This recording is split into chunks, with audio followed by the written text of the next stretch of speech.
Sometimes you don't have the time or the energy to machine quilt or hand quilt a quilt top that you have. So another option would be to tie the quilt with either yarn or embroidery floss, using a needle and making stitches about 4 inches apart. If you saw the Joann Fabrics haul that I did on Black Friday, you'll remember that I purchased this tartan flannel that I wanted to use as a backing for this top that I made a couple of years ago. I purchased 2 yards of the tartan plaid. The quilt top that I made measures 40 inches by 53 inches. I used a bunch of fabric that I had left over from other projects on it, so it's very scrappy and has more of a juvenile feel to it.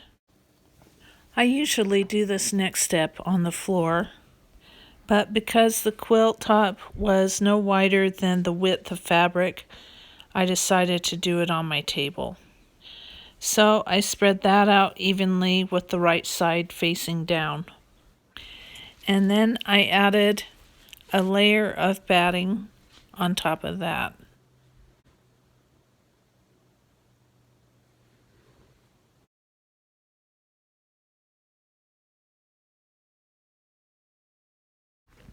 There is a wrinkle in the plaid fabric that I can't seem to get out, or I think I do, and then it comes back. I like to use my straight edge to smooth everything out. So I'm just going all the way around, trying to smooth it out, make sure it's even. Then I add the quilt top on top of that.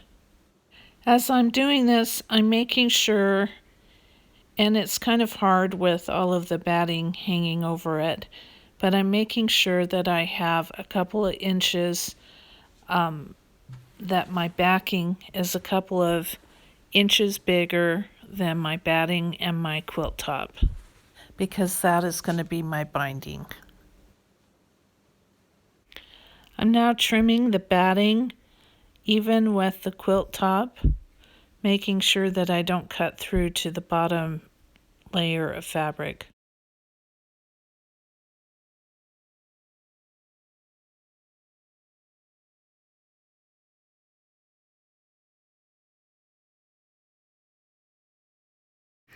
Since my sewing room is also our kitchen table, I had to tidy everything up for a little bit while we ate dinner.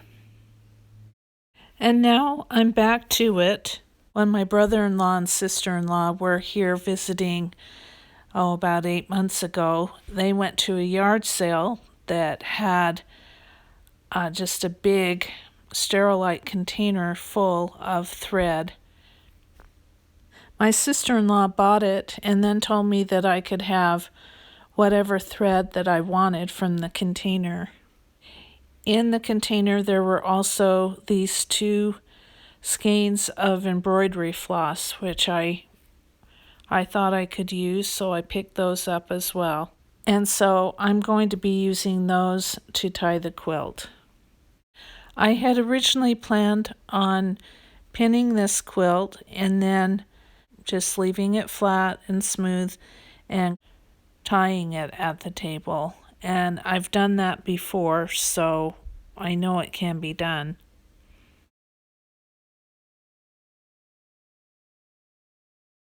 I start pinning these 3 layers together so that they'll hold together as I'm quilting.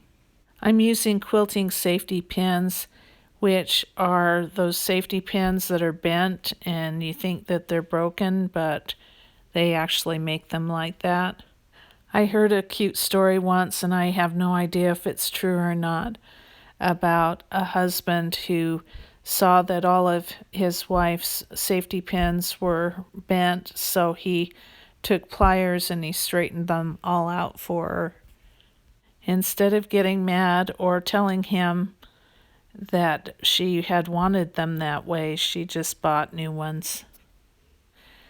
I get a little ways into the pinning and I realize that wrinkle that's in the bottom fabric is not going to smooth down on its own. So I'm a lazy quilter, and despite my not wanting to, I pull out the ironing board and the iron, and I ironed the back piece. I just kept all 3 layers together, but I ironed the back piece so that it would lay flat. So I ended up taking out most of the pins and just leaving pins in the border, the gray border, just to hold it together.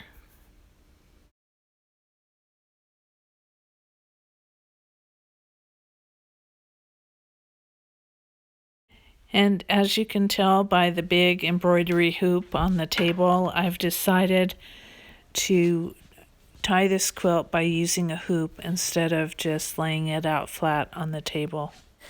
But if you don't have a hoop, you could totally use a table. If you had a larger quilt than this, though, you would probably need a hoop or quilting frames. I make sure that there are no wrinkles in the back and that it's completely smooth in the hoop, and then tighten it up. I'm using the embroidery floss intact and not separating the strands. You'll need a needle that has a big enough eye to hold embroidery floss or yarn, whatever you choose to tie your quilt together with. I am putting the floss in the middle of each of the rectangles and then at the corners. I go down and then come up and then go to the next juncture or middle of the rectangle. And then clip in the middle of each thread and then tie it into a square knot.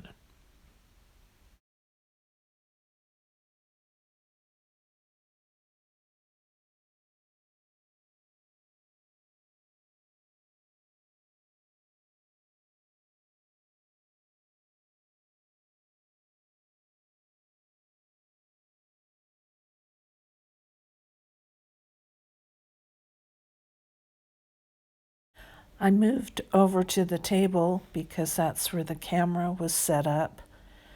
But the nice thing about having it on the hoop is that it's portable and you can take it while you're sitting in your living room or your family room watching TV or watching a movie, and you can do your quilting.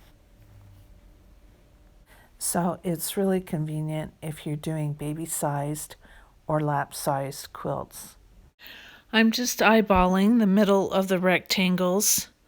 If you wanted to measure and mark the middle, you could certainly do that if you wanted to. I feel like nobody's going to measure the middle of my rectangles to see if the knot is in the middle or not, so I'm good with it.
I clipped the tied embroidery floss a little bit shorter than it's shown here because I liked the way it looked better shorter.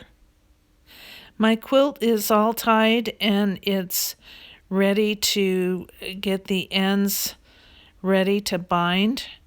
So I'm just laying it out on my table.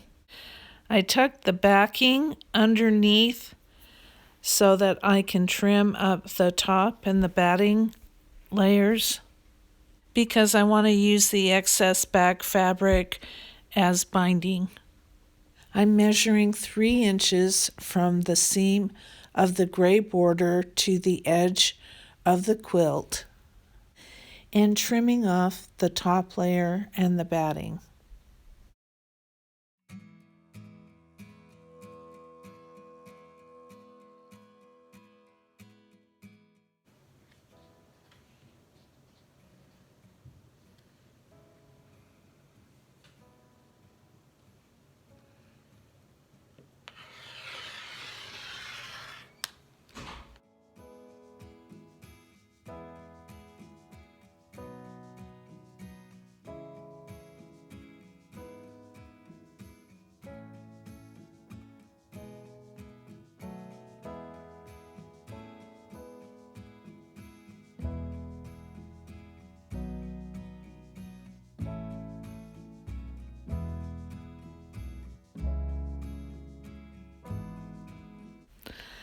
I do that on all 4 sides, and then you can see how the back fabric is going to come over to the front and make a binding.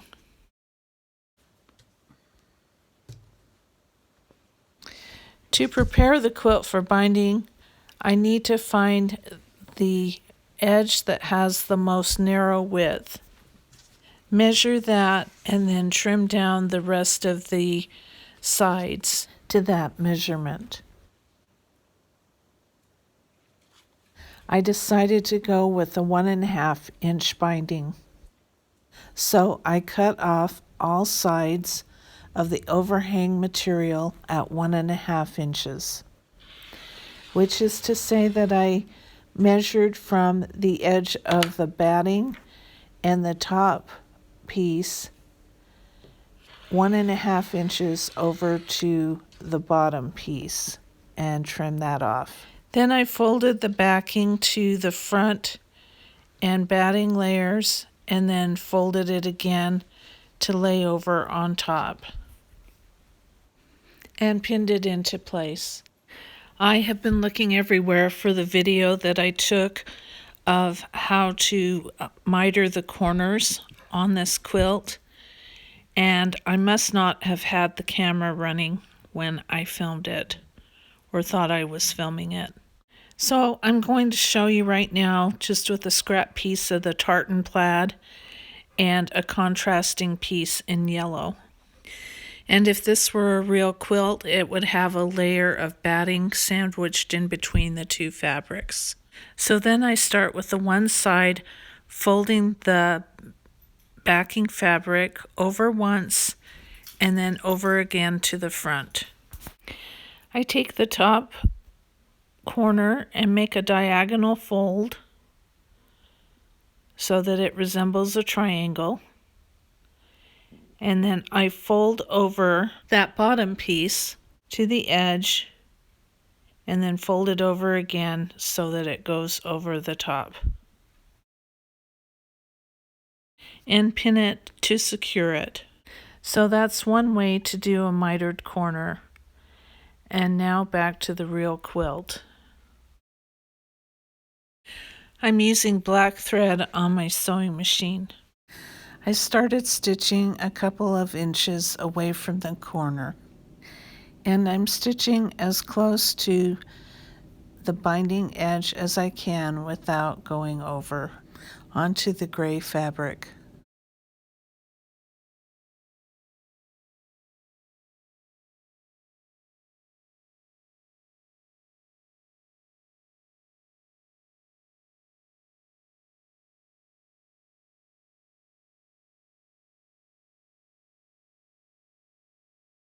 I'm just checking what I've already done to see how it looks.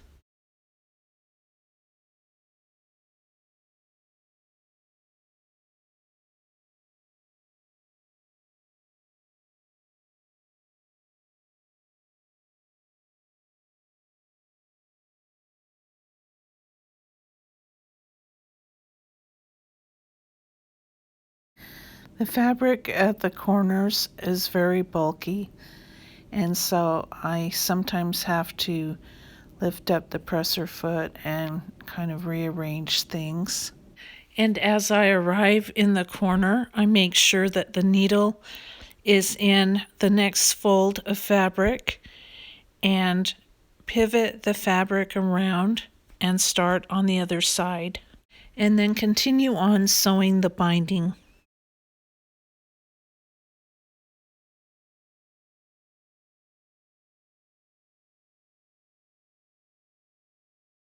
I had only pinned half of the binding to start out with, so now I'm pinning the rest of the binding to the quilt.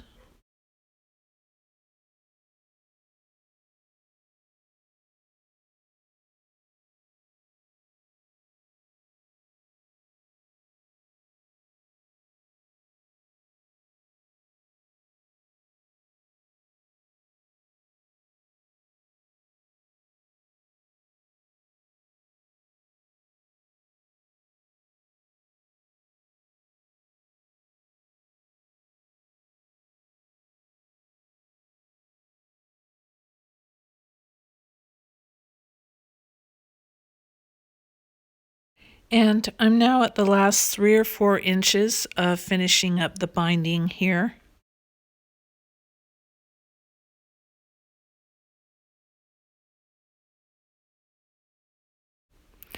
So I'm just tacking it down.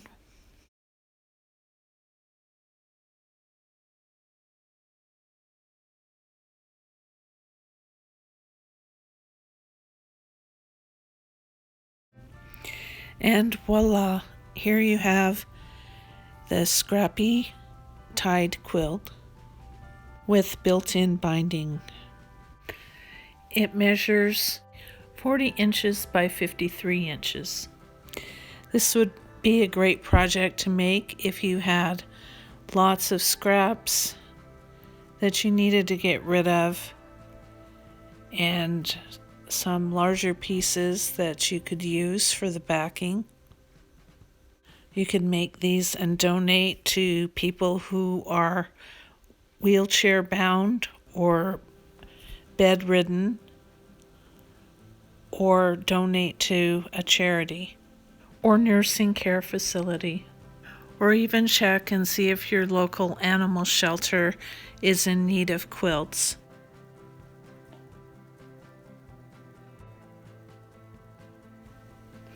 Please like and subscribe to my channel.